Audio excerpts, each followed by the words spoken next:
All right. Good morning, Doug. We're back with more viewer questions. Number one, with Russia, China, and India rising in the new multipolar world, do you see Turkey reasserting itself as a regional power? Well, Erdogan, who's trying to transform himself into a dictator in Turkey, he's very, very oriented towards the country being quite close. Most of Turkey is pretty backward. Once you get out of the main cities and off the coast, pretty backward. And people forget that it was only pretty recently, roughly the time of World War I, when most of Turkey was still inhabited by Greeks, not Turks. I don't know, it's the Ottoman Empire. How will Turkey do? I guess it'll, these things are hard to predict because, you think about what happens in various parts of the world. And Genghis Khan conquered most of the known world, and he was just a barbarian from the steppes, came out of nowhere in a short period of time. So anything can happen, but I don't see that Turkey has anything special going for it. The Erdogan regime is, going to try to make it into a big deal, make them a player, thrash around, but no particular opinions on that, actually. Okay. Next question is, why did Western civilization raise living standards of mankind so much? Oh, well, that's a very good question. And 2 weeks ago at internationalman.com, I listed the 12 reasons why Western civilization is not just different than, but vastly better than any other thing that masquerades as a civilization. And I'll just briefly mention them here.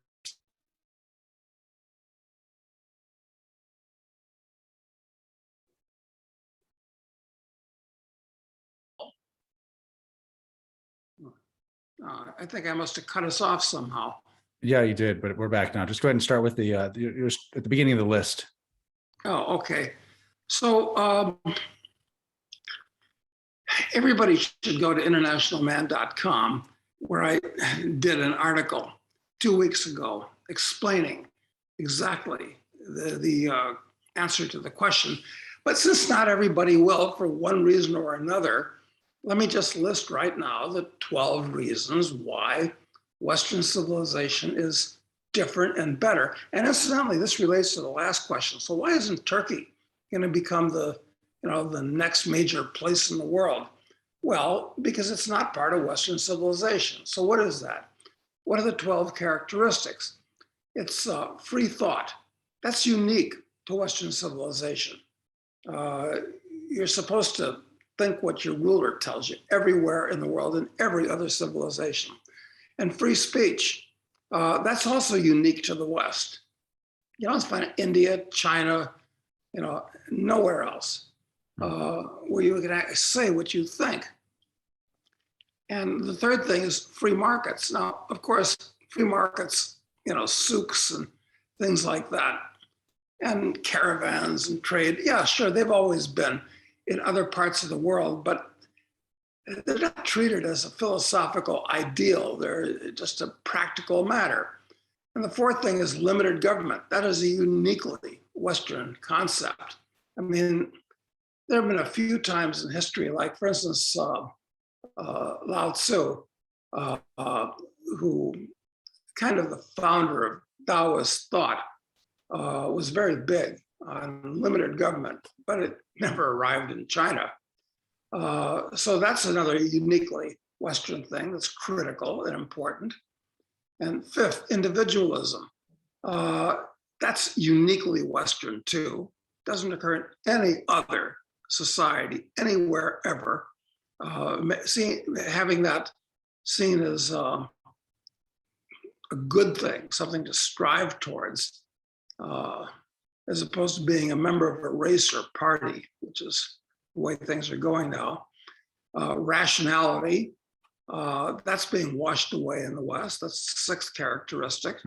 I mean, today it's supposed to be white and therefore racist, and science and logic and fact are being replaced by superstition everywhere. And groupthink is the new secular religion. So that's being washed away. 7 is the concept of liberty. And all other societies in the world have seen liberty as being a danger, not a positive value. So, and the snowflakes don't like it because they need to shelter their safe spaces for fear that somebody exercising liberty will trigger them. And the 8th point that I came up with is the concept of progress. And that's also uniquely Western. And most others see it as dangerous because it can lead to not just inequality, which is what the snowflakes don't like today, but because progress inevitably overthrows the ruling order of the regime or whatever. 9th is the concept of privacy. That's uniquely Western too. You don't have that anywhere else. You don't have that in tribal societies. There is no privacy. It doesn't exist. But they're trying to replace it with transparency, which is the opposite of privacy. I mean, that's 10th is property rights. No other society really has property rights. Your things are really owned by the state or by the king, or they can be confiscated by the local ruler. So that's uniquely Western too. The 11th thing is the rule of law. Once again, uniquely Western. I mean, all other societies and all other times, what the king said was law. The ruler, what he said was law. So that's not the way, that makes the West unique.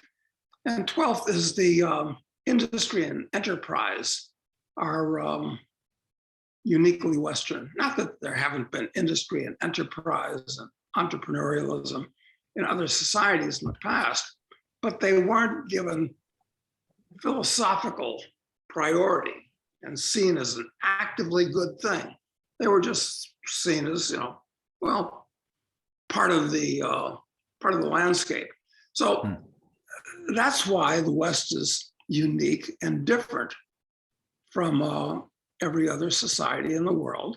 And I don't think that any other society can make it if it doesn't have the values of the West. Now, the Chinese, in particular, the Japanese, have adopted the, some of these things. I mean, no question about it. They've adopted some of these values, but I'm not sure that it's been around in those other cultures long enough to be as part of the DNA. And they have adopted all of the fruits of Western civilization, which is to say technology and science and things like that. But will they last? Because take a look at the Soviet Union. It made great scientific advances, and actually in the area of technology, they did pretty well. I mean, everything from developing their own nuclear bombs and reactors to launching Sputnik and things like that. But the place collapsed because it didn't have the basics. They could, take some of the fruits of Western civilization, but it was built on a foundation of sand where they didn't have the capital, and therefore was washed away. So actually, the West goes down. It's possible the world could go down. And those 12 things that I mentioned, I think are very much on point. And incidentally, I've never seen them listed or mentioned any place in one time.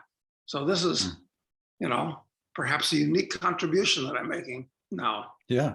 Well, I'll link to this article in the description so everyone can go and check it out. And if you're not on the free e-letter list, the email list, for International Man, I'd encourage you to sign up for that, and you'll get essays as Doug posts them there. So, okay. Doug, someone wants to know if you're willing to disclose how many passports you have and how they were acquired. That's nobody's business but my own. Good But answer. I will say that everybody should have more than one, or even more than two. But I'm afraid that in the future, passports are going to become as important as they are, and they're very important. Although 100 years ago, they weren't important at all. Nobody needed one to travel anywhere, basically. Very important, but I think that the powers that be are trying to supersede the passport with, maybe a WHO document, which will be a UN document, which, so things are changing. Okay. Doug, do you vote? And do you think there is any point in voting in America anymore? Well, I suppose there's a point in voting in your local election, but the problem with voting, one of the many problems with voting, is that you almost never are going to vote for a really decent human being, because decent human beings almost never go into politics. So what you're doing is you're just choosing, actively endorsing the lesser of two evils. That's a mistake. Be better if, it's like, suppose they gave a war and nobody came. Well, suppose they gave an election and nobody voted. It would disenfranchise the whole process. So no, I don't believe in voting, and your vote doesn't count. It counts about as much as a grain of sand on the beach, quite frankly. You're just joining the mob. And no, I think voting is a mistake, including voting for the Libertarian Party, which is, not worth the powder it would take to blow it to hell. Although I understand there's been a palace coup. There has been, and it's great. It's exciting to see it, but the entire system is so broken. It's hard. No party is going to, no improvements in that party are going to fundamentally change anything, in my opinion. No, and I understand. I mean, this would have been easy for me to check, but I didn't do it. That in the last election, Libertarians got 5% of the vote. Did you hear that? I did not hear that.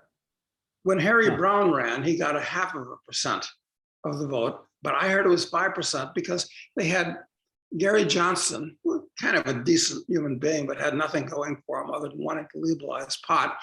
And for God's sake, William Weld, one of the worst people in the world, certainly, was the vice president. I mean, this is the people that used to run the Libertarian Party just wanted to be a big deal. It was a tempest in a toilet bowl.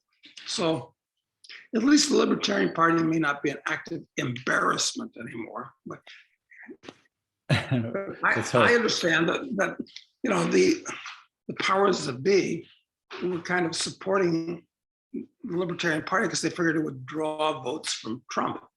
Yeah, and I'm sure it does. I'm sure it does, and that becomes the whole problem with all of these elections is that your choices are fundamentally catered for you, and the calculation about so you never really get to choose the optimal solution. You get to choose among various suboptimal solutions, most of which you have to almost hold your nose to participate in anyway. But then somehow participating in actually makes you support the regime more. Like, it's subconsciously, it's like, well, you participated, like you helped this come into being. And when in fact, again, your vote doesn't make any difference at all. So it actually messes with your psychology, I think, to vote in a illegitimate system like this.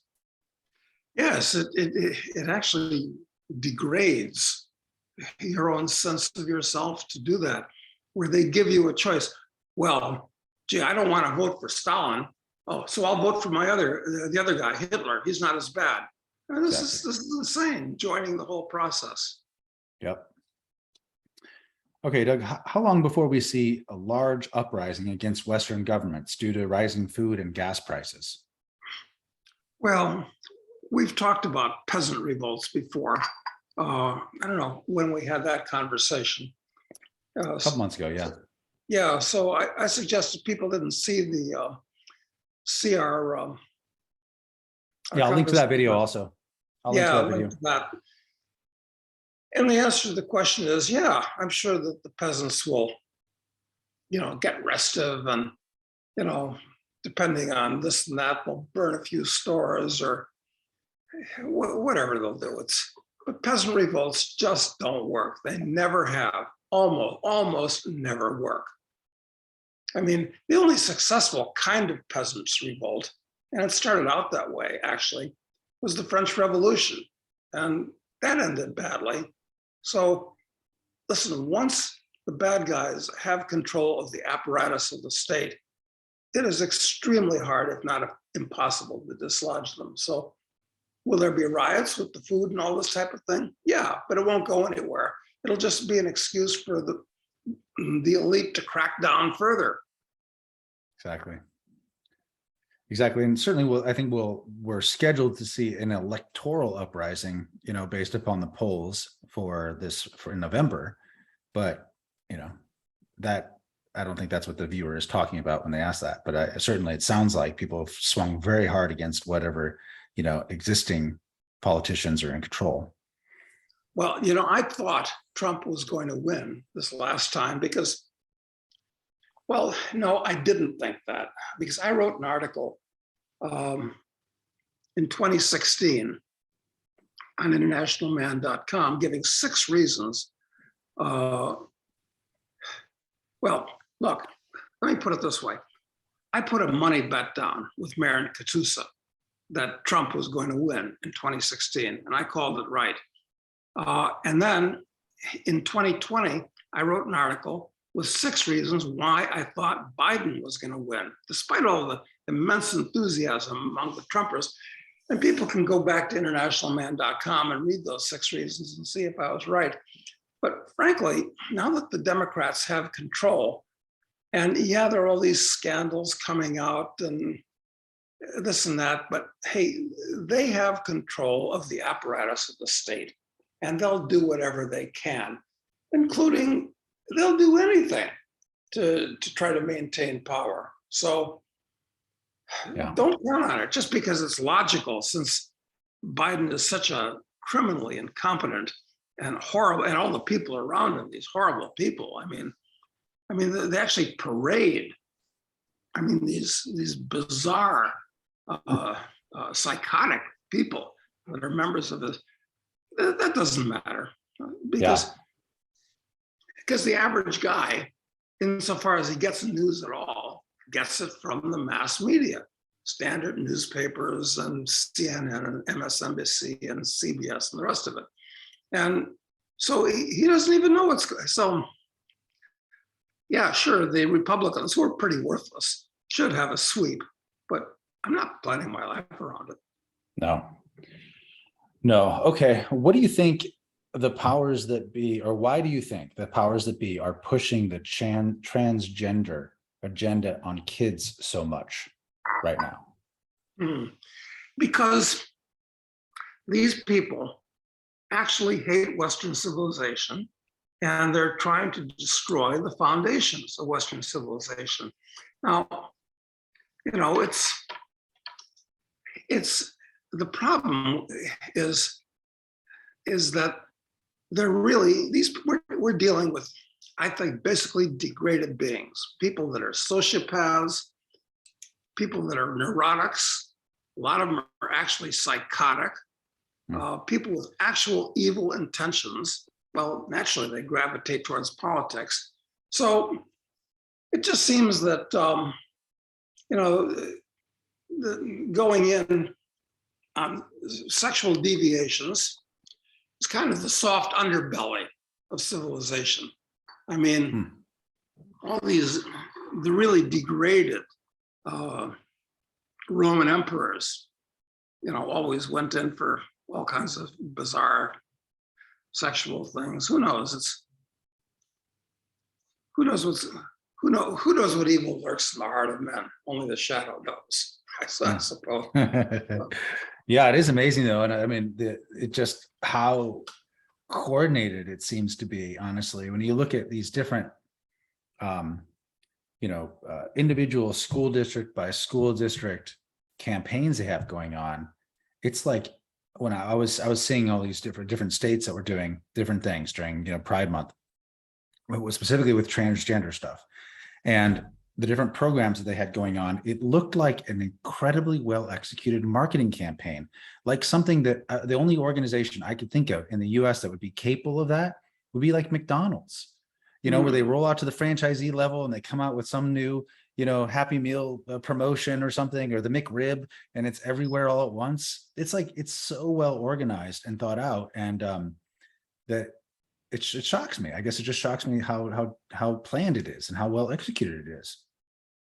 Yeah, it's things that were in the past thought of as sexual perversions are really kind of the soft underbelly of a soft and degraded civilization like our own.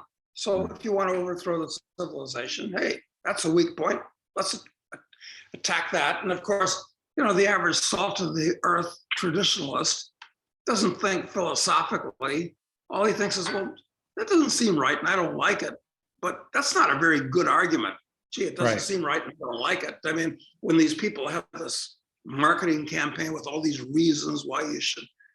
Right. So, and also part of the basic fabric, I think, of America is this idea, it's still ingrained, at least in, the well-intentioned people, of a kind of a live and let live philosophy. So even if you see something like that you disagree with, you're just like, well, whatever, you do what you want to do, but just leave me alone. So I think that most people, it's not even obvious until it's too late how far it's encroached into the school system and into the culture. Yeah, you're absolutely right. Which, God, we keep coming back to these gloomy conclusions. How do you, when a snowball is rolling downhill towards the village at the bottom of the valley, you can stop it early on. But after a certain point, you try to stop the snowball, it's just going to run over you before it smashes it into the village. Maybe I think that's where we are. Exactly. The only thing you can do is get out of the way. Yeah, that's the only thing you do. Okay. Doug, what do you recommend to invest your money in once you've made a bundle? So I'm thinking the best bet for wealth preservation. Is it like something like dividend stocks? Yeah, well, that is the $64 question. And normally, I mean, advice has always been, and it's good advice, if we lived in a stable society, this idea of, well, you put, 60% in solid stocks and 40% in bonds to get current income, and you'll be just fine. Yeah. But in today's world, the stock market, after a long and very much artificial boom, even the earnings of the companies are artificial. So, you can't be in the stock market today in general. The bond market is the kiss of death. That's a triple threat. So you can't be there. And, most standard investment advisors are still buying bonds for people. These people are going to get hammered. They're going to lose 75% of their money before it's over, or more after inflation. Real estate floats on a sea of death. Keeping your money is a real problem. It's like Richard Russell said, in a depression, everybody loses. The winner is just the person that loses the least. And if you got some money put aside, where the hell do you put it? Well, look, I think you're actually forced to be a speculator. You have almost no alternative. You can't leave it in cash. That's going to lose value at, 10, 15, 20% if the institution where your cash is doesn't fail in addition. So where are you going to run and hide? I mean, buy some real estate, in the right area. I mean, you'll keep something there, buy a lot of gold, buy a lot of silver. I think you can speculate in stocks. I mean, this is an environment which I expect to do relatively well because my specialty, my interest has always been resource stocks. So oil stocks are still very cheap, very cheap. They're still down 90% relative to other stocks in the past. Uranium stocks, natural gas stocks, coal stocks, they've all run up a lot, but they're going a lot higher. I mean, this bull market in energy has just started. I mean, it's not just like a 1-year blip and then no, it's gonna go on because these people have done things that are gonna make it an energy problem for years to come. So I still like energy stocks. A lot of them have huge dividends. I mentioned in the past, like Petrobras, which I still think is good, but almost all of the energy stocks have way above average dividends. So I don't know. It's a real problem. You have money, you want to keep it. Those are my answers, but it's not easy anymore. We had the best answer to this question, I think, came up with when we had Peter Cavatelli. I think that's I hope I'm pronouncing it right. Peter Cavelti, who said the biggest thing you have to do is you have to stay situationally aware. I'm paraphrasing, but because the situation is so dynamic that you're going to have to update, and no single like 60-40 stock bond strategy will work over the duration. Like you have to be aware of what's actually happening. Yeah, and I think money managers like Peter in particular, but there are other guys that are aware of these things. Adrian Day is another one, I think, that is quite aware of these things and competent and honest and so forth. That might be helpful if you're asking these questions. Guys like that. So this is basically following up on what you just said about oil stocks. Do you think it's still a good investment to purchase oil stocks, even though they're hitting new 52 weeks highs consistently? Yes, it's better to buy at the bottom, but just because you missed the bottom doesn't mean you shouldn't buy. I mean, the trend is your friend. The trend is moving in the right direction, and nobody owns oil stocks. All these big fund managers have been trained to buy ESG stuff and hate things that rape Mother Earth and the whole thing. And I'll point out once again that at the last peak in energy, oil stocks and things of that nature, they were over 30% of the S&P 500. Now, even after this big bull market that's gone on for the last year, they're still, only a little over 3%. So, no, yeah, but that ratio has really changed a lot in the last like 3 or 4 months, right? I mean, like the tech stocks been crushed in that time period, and the oil stocks have come up. So this is actually like Bill Bonner has the Dow Gold, ratio, and I feel like this indicator of yours is like one of these huge macro trends. And just watch that, the percentage of market cap that these oil and energy companies make up. I think it's really interesting to watch that.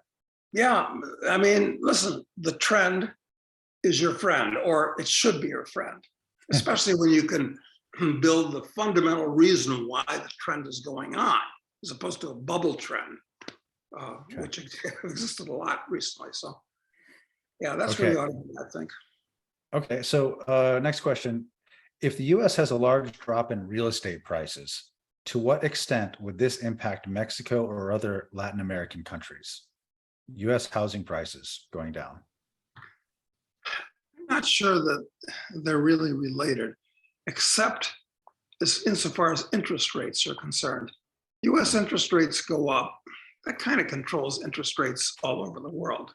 Interest rates everywhere in the world go up, and it's going to hurt real estate. So it's not that if real estate collapses, because interest rates, because it all floats on a sea of debt in the US, if they go up to 10% or more, which they will, it's going to hurt US real estate. But the fact that US real estate goes down isn't what's dragging foreign real estate down. It's high interest rates are dragging it down.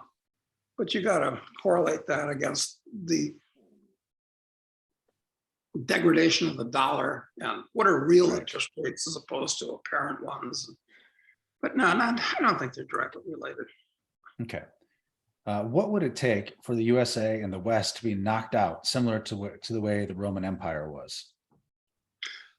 Well, there are two things, and this goes back to what Edward Gibbon said. And once again, his Decline and Fall of the Roman Empire is a long book. It was originally 6 volumes. So I haven't read the whole thing. I mean, it's too long. And most people just read the first couple of volumes, which are really good. I mean, they're funny. I mean, he has that book is actually a laugh riot because he's got like a tongue-in-cheek joke in almost every paragraph in the way he phrases things. Anyway, he said, and I think he's quite correct, there are two things that destroyed it. It collapsed from within, which he blamed mostly on the rise of Christianity as a new religion, which overthrew the old order. And that's a whole subject as to why he said that and why I think he's actually correct. Nothing against Christians, but that's what did it internally for Rome, among other things. And the other thing, it was, in barbarian invasions. But the nature of barbarian invasions today, which is what I guess that question's about mainly, is, you don't need armies to invade the US. We might get them eventually, I don't know, but feed people. I mean, if there's 2 million people walking across the border from Mexico every year, but they come from all over the world now, because that's, just walk across the border and, you got a free cell phone and you got a place to live and you got food. And that's a pretty sweet deal. And they maybe ship you off to, this is a great deal. Just come here and, but, there could be multi-millions per year. And then boat people, because, the thought of this really started with that book. What was it? It was written in the 70s. And it was about people from, was it Bangladesh, that were invading the south of France by boat by the hundreds of thousands. What the hell is the name of that book? And anyway, it was about basically the invasion of Europe, but coming from Asia, India, Bangladesh, East Pakistan, like hundreds of, and the French didn't stop them. But what are you going to do? Boats of thousands and thousands and thousands of people arrive. Well, what are you going to do? What are you going to do about it? Well, actually, you should do whatever's necessary to defend your property. And if that means, they all got to die, well, I'm very sorry. But it's like at a bar at closing time. It'll say, you don't have to go home, but you can't stay here. Yeah. When was this period, Doug, when these Bangladeshis were coming into France? Oh, they weren't. This was a novel. Oh, okay. A novel. Okay. I was gonna say, that sounds so weird. Yeah, no, it didn't. Okay. Didn't happen. But that was, what the hell was the name of that novel? Oh, Jesus. I just can't remember it. No, it's okay. I'll see if I can find it. But okay, I was like, I don't have any memory of this. I thought I was. No, it never happened. Good. But actually it is happening. But they're Libyans going there, right? In North Africa. Everybody from all of France's colonies, Algerians and Moroccans and Tunisians and Senegalese and people from Cote d'Ivoire and all of these French colonies in Africa. I mean, hell, if I lived in one of those shitholes, I'd try to get to France any way I could. And, they're doing this by the hundreds of thousands. So yeah, France is going to have changed in nature and religion and everything in the years to come. And I don't know how they're going to stop it because they're just too namby-pamby. So sorry, France, but it's all over. And sorry, and for that matter, sorry, Holland, sorry, Belgium, sorry, England, sorry, Europe. They're all screwed. They're going to be inundated because the local population is not reproducing, for a number of reasons. And, people from third world countries, hey, come on. You'd much rather live in Europe than some shithole. So yeah, it's a natural evolution. Sorry. Yeah. Okay. Have you listened to what Peter Zeihan has to say about China? His new book, The End of the World is Just the Beginning. That's his new book. And he says he is thinking that China is on the verge of imploding both economically and politically due to demographics, debt, and geography. Any thoughts on that? Well, although I hasten to add that what's happened in China over the last 40 some years since Deng Xiaoping overturned Maoism is one of the biggest events in all of world history. There's been nothing like the changes in China. It's unbelievable. When you see it before and what it is today, it beggars the imagination. So kudos to the Chinese. That's on the bright side. But on the not so bright side, I think all their banks are bankrupt. So you're going to have tens of millions of very angry, hundreds of millions of very angry Mrs. Wu's, find that's a problem. And, people forget that China was ruled by warlords, in the 20s. It could happen again. Things break up and decide that the Communist Party, which is basically a scam, it's basically just a scam for the members. It's a great way for them to get rich and powerful. That could all break up. Anything could happen. So I'd like to read that book. It sounds, but it rings true to me. It's like, is the 21st century going to be the Chinese century? Well, that's actually a good bet, but that doesn't mean that China is going to be one country or anything like its current form. So it's not going to be the Indian century, I don't think. I don't think it's going to be the African century either, except kind of. This is, we're looking at chaos. It's going to be the chaos century. The chaos. It's not going to be the American century. I can pretty much guarantee that. No, that seems to be clearly written at this point. We had our day in the sun. And listen, we should be very thankful to the gods for having been born and lived at the peak of empire. It was wonderful. Exactly. Yeah. So instead of whining and complaining, we should be grateful. That's right. It's true. And nothing lasts forever. Exactly. Yeah. Okay. Let's see. This is relating to the immigration question. It says it's clear that immigration is being weaponized in the West to import populations that are more favorable to leftism and authoritarianism.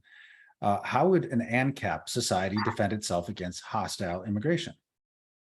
Okay. Yeah. If we don't have the border patrol and who aren't doing such a great job, a couple million people a year are walking across the border. So what useful purpose do they serve? It's unclear to me at this point.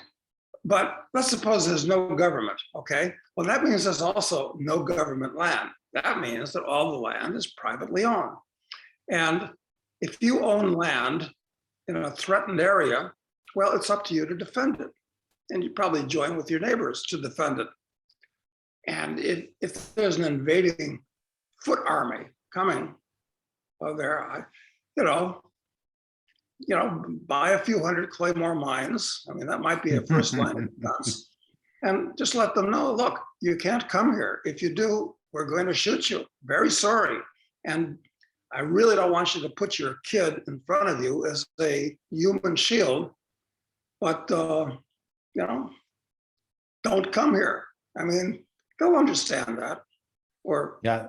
And a big part of it also is that you don't have that incentive system that makes it, a huge upgrade in standard of living just by crossing an imaginary line, in the ground, right? That which they get here, they get that now in the U.S. But if in an ANCAP society, there would not be this gravy train of benefits and, sort of elevated status that's administered by the state.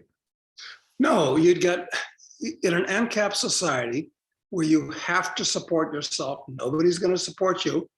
You really will draw the best and the brightest from all over the world. And as far as I'm concerned, I love to have, entrepreneurial, freedom-oriented, I don't care where they come from, living next door to me. That'd be great. But now you don't draw those people. You draw people that are looking for a free ride and they're mooches and are willing to lie on their forums to get in because they're not being prosecuted. They just live in a shithole country that they don't. Hey, I'm really sorry, but you've got to clean up your own backyard before you come here. So you're absolutely right. There would be nothing pulling them, and and people that aren't wanted would be pushed away. So yeah, that's right. It's not a problem. Doug, have you ever read any NLP information? Any books on neurolinguistic programming? Do you know anything about that? There's a chap named Maxwell Maltz, I believe, that, and basically Psychocybernetics. Huh? Psychocybernetics, right? Yes, right. Yeah. And I think it's basically about, if you say things, you change your own psychology, and if you do things, it ingrains itself in your brain. I think it makes a lot of sense, and I'm all for self-improvement, but at a certain stage in life, well, I suppose you can self-improve at any stage of life, but I think people should read books like that, you know, The Power of Positive Thinking and stuff like that. Yeah. Especially early on. Yeah. Early on, it's really useful. So it's really useful to realize that you can rein this, you know, crazy thing in your head that has all these different ideas, that you can actually self-direct your own thinking. I think that's very helpful. Yeah, it puts some good concepts in there that, oh, I never thought about that. So these things are very good. Good. Okay. Next question is a guy. He says he returned to the US after 2.5 years of not being here. He's in Las Vegas now. And he can say that nothing has changed between people. He says, if anything, people are as polite and caring as they've ever been. Reading the news while I was abroad, though, makes you think it's dog eat dog with empty store shelves, high prices, etc. Why do people want to see or portray the US in such a bad light, even if it's not necessarily the reality? Well, I'll be back in the US in a couple of weeks. I don't expect to see any radical changes on the ground, frankly. The culture is basically the same. But on the other hand, you know, I don't expect, you know, empty store shelves. I don't expect any of that at all in the near term. But the problem, and people are friendly and all this type of thing, but you know, when I talk to some shopkeeper in the US, let's say I suspect he's a dyed-in-the-wool progressive liberal. Well, we get along fine when we're just talking about buying stuff in the shop or whatever. But when you scratch the surface and talk about things other than the weather and the state of the roads, things can get very acerbic very quickly, a lot of people. So I think things have changed, actually. There is a philosophical dividing line that's arisen, although the material world stayed pretty much the same for the time being. Well, although there are real like objective indicators of change, though, whether that be the murder rates in major cities, the crime rates in major cities that have just exploded higher in the last 3 years. I think that those are objectively, you know, accurate. Also, things like the price of, you know, fuel being double what it was a year ago, basically. Like that, you know, those things are the trend is there. And while it hasn't turned into, you know, where there's riots everywhere. 2 years ago, there were riots in major cities where they're burning things down. These things, you know, in my lifetime, we didn't see in America. So it is objectively, I think, getting worse, but it's never as bad. Like when you're actually dealing with a human to human, you know, you're still dealing with people, and people are generally, I think, inclined to be reasonable and good on a one-on-one basis. Yeah, I agree. But a lot of people are going to be getting a little bit scratchy when they find that they can't eat as well as they used to, and they can't drive their car as much, and maybe a lot of them can't pay their mortgages. You know, they get a little bit touchy, and things could happen. Yeah, I mean, we'll see what happens this summer. I hope. Yeah, I'm gonna be there also, and I'm looking forward to it. And I hope, you know, and I hope I don't have problems finding diesel fuel for my RV. I guess is my big worry right now. But or that it doesn't. And I'd like to know how's the price of ammunition trending these days? I'm sure that it's established a new base level and a higher base level, but I don't know what it is. Sure it is. Yeah, that's interesting actually, because I'm sure I know it came down some from where it was, you know, a year and a half ago, but I can imagine all the move for gun control, you know, to all that talk, you know, causes stuff to fly off the shelf. So yeah, I'll have to check that out too. Go to bulkammo.com and see what's available. Yeah, yeah, it won't be good old day pricing anymore. That's long gone, long gone. Let's see. With 50% income tax and 10 to 25% sales tax, at what point are our societies considered on par with communist states? Well, that's a good question. If you're a slave, you're taxed 100%. So in the US, when you add in all the levels of tax, and you can pay up to 10% in sales tax in the wrong cities, I understand. It can go up to 10%. Yep. Most places it's more like 6 to 8. But in income tax, if you add in state taxes, and all kinds of other taxes and fees and stuff like that. Yeah, so we're over 50% slaves at this point. And people think, well, that's the way, if not the way it should be, that's the way it is, and what's the alternative, and so forth. So, yeah, we're trending in that direction.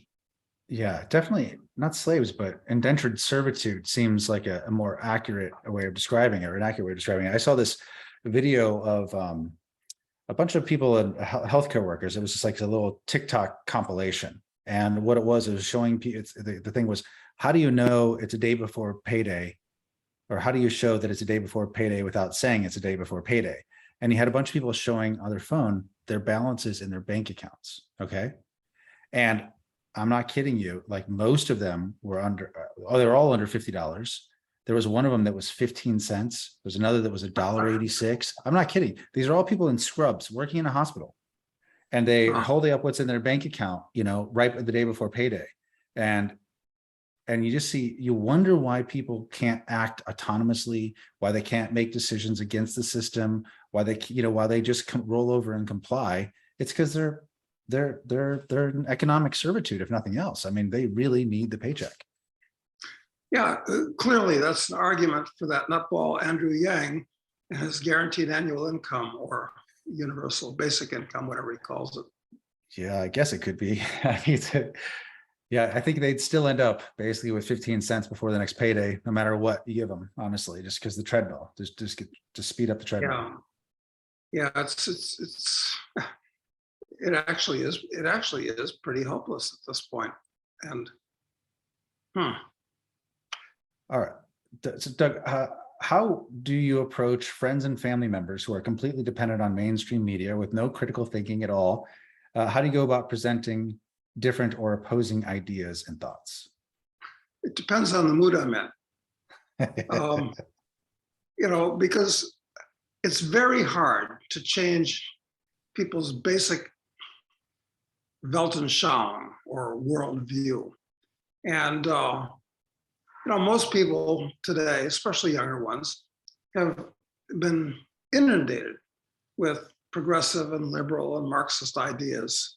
They've been like fish swimming in the sea. So it's very hard to turn them around. Of course, I know a number of people that were doctrinaire Marxists and worse that have become Ancaps, so that it can definitely happen. But anyway, that's not really the question. I don't try to convince anybody. So the two things that can happen in my case is that if I'm feeling, if I want to be amused and feeling combative or somewhat annoyed, I like to hark back to, I think it was Mark Twain that said, well, if you want to get a donkey to do something, first you got to get his attention. That was an answer to, why'd you hit that donkey in the head with a 2x4? So I like to say something that's shocking that they've never heard before, that, just because I like to get the reaction. On the other hand, if it's a different kind of person and I'm feeling different, I once again, I'll draw people's attention back to the Socratic method. Mm-hmm. Don't say anything, don't make any statements. That just makes people defensive, and then they want to show you they're right and you're wrong. And don't do that. All you should do is just ask them questions, and don't respond with statements at all. Just ask other questions and let them figure it out themselves. And if they don't figure it out, that's fine. And you won't have an argument. Maybe they'll just think you're stupid for asking questions, which is pretty stupid on their part. But people that believe these things actually are pretty stupid. So those are the two methods that I use. That's what I do, depending. It's arbitrary on my part. Great. Doug, does the average Uruguayan recognize you as a gringo here in Uruguay, or do you blend in? Question is equally applicable to yourself, I would say, Matt. I know, but address it to you. Well, I think I'm recognized as a gringo, first of all, because my command of Spanish is horrible. It's good only for restaurants and taxis and simple conversations. I'm embarrassed. I really am. I mean, having spent as much time as I have in the Spanish-speaking world and tried to learn Spanish for, I'd say, about 40 years, I've never adequately succeeded. My French is still, believe it or not, better than my Spanish, even though I never have an opportunity to try that. But or even my German, but that's pretty simple because the first 500 words are all cognates. So the language is always a giveaway, always a giveaway. But the fact is, I'm 6'4", and you're about the same. So that's a giveaway. You're taller than average. Although people in Uruguay are basically Europeans. They're almost all Europeans, so they're pretty tall, generally. But that, and not having any Hispanic blood and blue eyes, this kind of stuff. Yeah, sure, they can tell. But it's not different. And, yeah, it's not like living in Guatemala though, or in Nicaragua or something like that, where I mean, there's a clear racial difference, right? Clearly, you really stand out in places like that. You're absolutely right. Here, yeah, you can tell if somebody's observant, but generally you can't tell. I mean, no, you can't. Yeah, the language definitely gives it away, but that gives it away in the US too. I mean, you could tell where they're from in the US, basically their class, honestly, like how their education level is. I mean, language gives it away always, but in terms of just the racial part of it, it's not something that, even when I lived in Buenos Aires years ago, I felt like I could blend in there and look like a porteño until I talked, like people didn't know. Yeah, you're absolutely right. So there are a few places in South America where that's certainly true. And Uruguay is one of them. Argentina is another one. And there are lots of other places in Latin America, enclaves, where they wouldn't know that you weren't a local. Yeah. Okay. Let's see. Doug, would you believe that World War III has already started? And if so, what are your thoughts on what a victory would look like? Well, look at the last couple of world wars. World War I was basically between soldiers. And it wasn't any mass destruction of cities. A bunch of villages got run over and destroyed. Okay. It was pretty bad, but it was mostly for soldiers. World War II, now there's mass destruction of civilian populations. Dresden and Hamburg and Tokyo and Hiroshima and Stalingrad and a whole bunch of places were destroyed. So I think the trend, as weapons have evolved, is that World War III will be much more destructive. But you're not going to get anywhere with bombs and bullets. I mean, that's like, bows and arrows today. I think it's going to be a biological war, which has all kinds of advantages from the aggressor's point of view, all kinds of advantages. I mean, we could talk about that for a long time. And that can kill, huge masses of people, talking billions. And we're talking also cyber war. The whole world runs on computers. All the utilities, the electricity grid, your water delivery, all this, it's all computerized. So definitely a cyber war aspect. And you know what they say? Civilization is exactly nine meals from chaos. Yeah. So I'd say those two things. And of course, there's likely to be a nuclear war element of it, hopefully smaller as opposed to larger. So, and I think it actually has started, frankly. What about economic warfare as part of it? It's kind of the passive aggressive portion of warfare, but all the sanctions that exist now, all the maybe the dealing that I would speculate is occurring between China and Russia to undermine the economic resources and stability of Europe in particular, but also the US in this current conflict. I mean, is that a front of war in your mind, the sanctions stuff and economic warfare? Yeah, I think it is actually, because international trade is a much, much bigger thing today than it was before the last depression. They talk about the Smoot-Hawley tariffs and all that. Okay, big deal. But today, international trade is a much, much bigger deal than it was then. And, China can't ship stuff out. That means all those companies will go bankrupt and can't ship stuff in.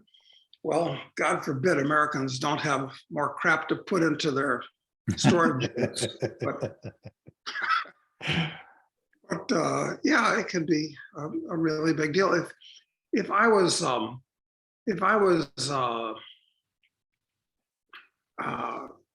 Xi Jinping, I would be thinking and wanted to destroy the U.S. I'm sure he views it very much as an adversary country. I'd work to destroy the dollar. Yeah. So, and the U.S. is playing right into their hands by inflating it out of existence and invalidating the SWIFT system and confiscating Russian goods just with no rule of law. Yeah, you destroy the dollar, you're gonna destroy all people's savings, and that's gonna be bad. You don't have savings, now you're screwed. So, I think they're gonna go back to gold. Frankly, I think that's what's gonna happen. One of the other advantages that economic warfare is it shares a quality with the biological warfare, and that it has this plausible deniability. It is deeply damaging to your enemy, but you can be like, well, that's not us. We didn't do that. Well, we're suffering like you're suffering. I mean, you can really undermine your opponent substantially without having to send soldiers to their border or drop bombs over their territory. Yeah, that's right. If the dollar is destroyed, and with it, the American economic system, that is plausible. It's not, hey, it's not our currency, it's your currency. We didn't do that. It's like that. Who was that idiot that was in politics? John Connolly, I said. Yeah, he said, the one famous thing he said is, hey, it may be our dollar, but it's your problem. So it'll be turned around. It's our dollar, our problem. So yeah, they're aware of that, I'm sure. Okay, just a couple more questions here, Doug. Are there any known successful examples of Ancap societies throughout history? Not really. David Friedman is Milton Friedman's son. He hates to be identified as Milton Friedman's son, although they, are very much cut from the same cloth and so forth. It's kind of degrades his status, but he's a little bit of a medievalist, and he's pointed out that medieval Iceland was kind of an Ancap society. But I don't think that's a good analogy personally, because an Ancap society can basically only live really effectively in a high-tech environment. Because if you're not in a high-tech environment, you're too close to the grubbing roots and berries level of survival. There's not enough specialization and division of labor. You can't build significant wealth, which gives you independence, which you need as an Ancap to be, personally independent. So the answer to the question is no, not really. But it's only recently that mankind has come to a technological and wealth level where being an Ancap is practical. Right. So well, a lot of it simple, I would think, because voluntary association is a huge part of it. And, it takes a certain amount of technology and capital, I guess, to be able to have more say over who all you associate with, right? I mean, wouldn't that be a key part of it? Because if you're growing up in Yes. an agrarian society, you got to deal with what's there, right? Yes, and you need, whether you like it or not, you're forcibly together with all these other people because you need each other, even if you don't like each other very much. Mm. But if you're an Ancap, you can be independent, and you don't need to live in a city and so forth. Yeah, That's interesting. so technology plays into what we want to see happen. I'm real pro technology. Interesting. I'm Is a there bad anybody guy. who's like explored that idea further? Or any, I don't know, is there anywhere else? 'Cause I'd like to think about I that think more. Is there any books I about that? think it's a good idea, and I've never heard it from anybody. So at least as far as I'm concerned, it's an original idea, but Yeah. it'll be folded into the mantle along with everything else, maybe. Good. Okay. All right. Let's see. Is it moral to become a politician at any level, even if you genuinely are trying to improve the lives of your constituents? Uh, Moral. Well, yeah. Well, it's not really moral, but you know, sometimes you got to do a lot of things that aren't moral, but either they seem like a good idea at the time, or they're amusing, or you kind of figure, yeah, it's evil, but it's a lesser of two. So you can rationalize and justify these things lots of ways. It's funny.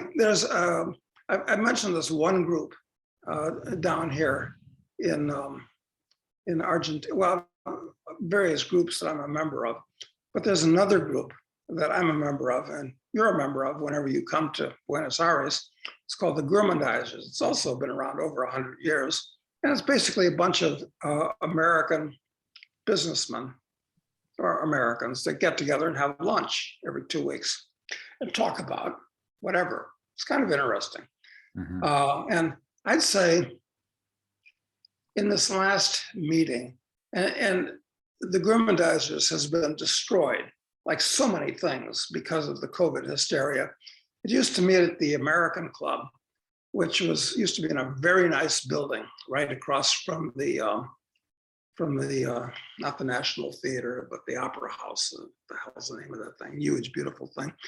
Anyway, it went bankrupt, and they had to give up their library and give up everything. So that's kind of destroyed the Gourmandizers too, which used to have 30 people that would have lunch together. It was very nice. It was organized. But now this last time we had maybe 15 in another building that we rent.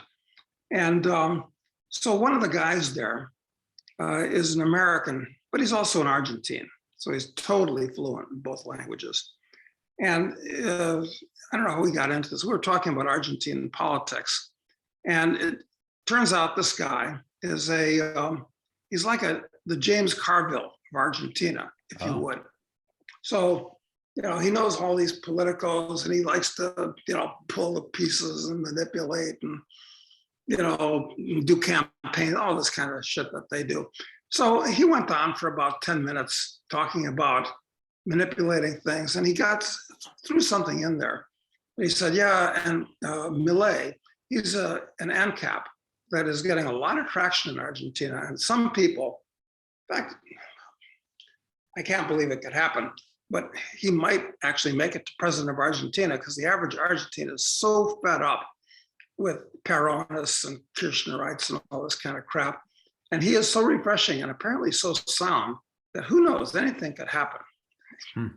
As unlikely as it sounds. So anyway, this guy, gives his little presentation on all this bullshit.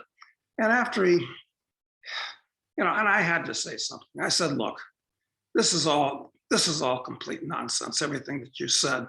It's that what you are trying to do is manipulate. And I didn't like the fact that he came out and he said, and Milei is a disaster for our system. And, he's a fly in the ointment and a monkey wrench in the factory.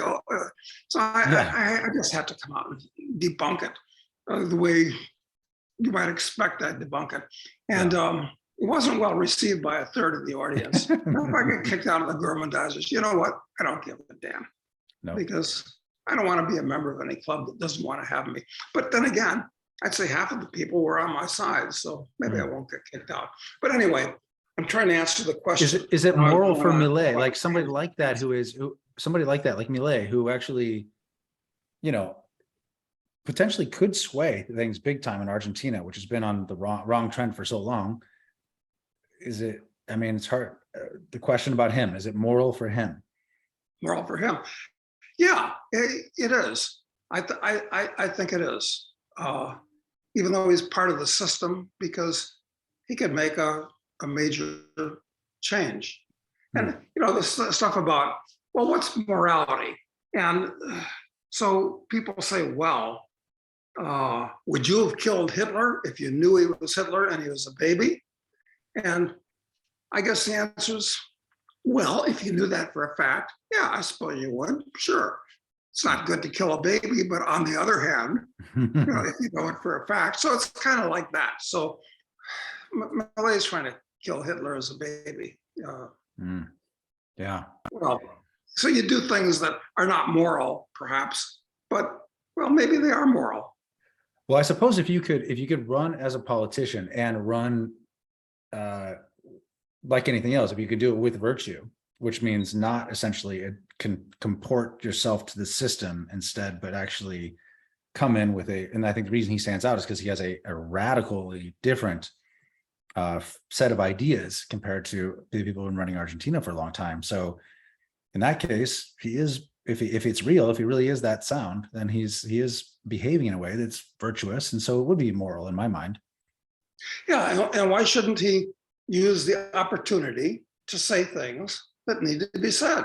There's nothing immoral about that, even if he's talking in a political context. I mean, we do that all the time. So no, I think it can be moral. But the thing is most people that get, almost everybody that gets involved in the political arena compromise. They compromise. Yeah. And as soon as you start compromising, then it becomes immoral. Yeah. As far as I'm concerned. Okay. All right. Last question. Doug, do you think that the US is in a recession already? Yes. We have to define a recession and this stuff about, although I think last quarter they reported that the GDP went down over 1%. I think I saw that number. Yeah, they revised it downward. Okay, so, according to their arbitrary and, made up rules, 2 quarters of that you're in a recession. But I define a recession as a period of time when most people's standard of living drops. And a depression is when it drops significantly for a long period of time. So actually, we're in the early stages of a depression, not just a recession, because they're not going to be able to stimulate our way out of it this time, which, a recession is, and then they throw enough money at it where you set up an artificial boom again. So no, forget about recession.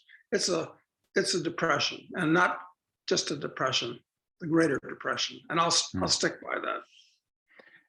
Is because technically a recession is defined as 2 consecutive quarters of negative GDP growth.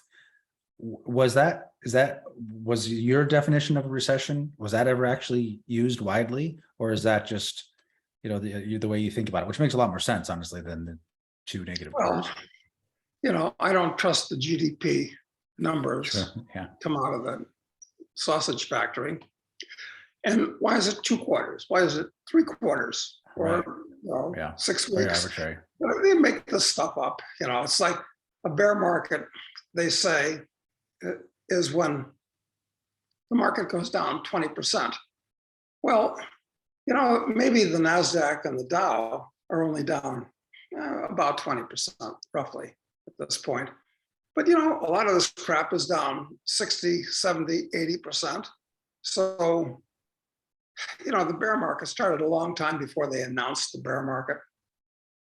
So, got it. You know what it is? It's like economists and talking heads on television have to say something that sounds definitive and knowledgeable, but it's mostly bullshit. Yeah.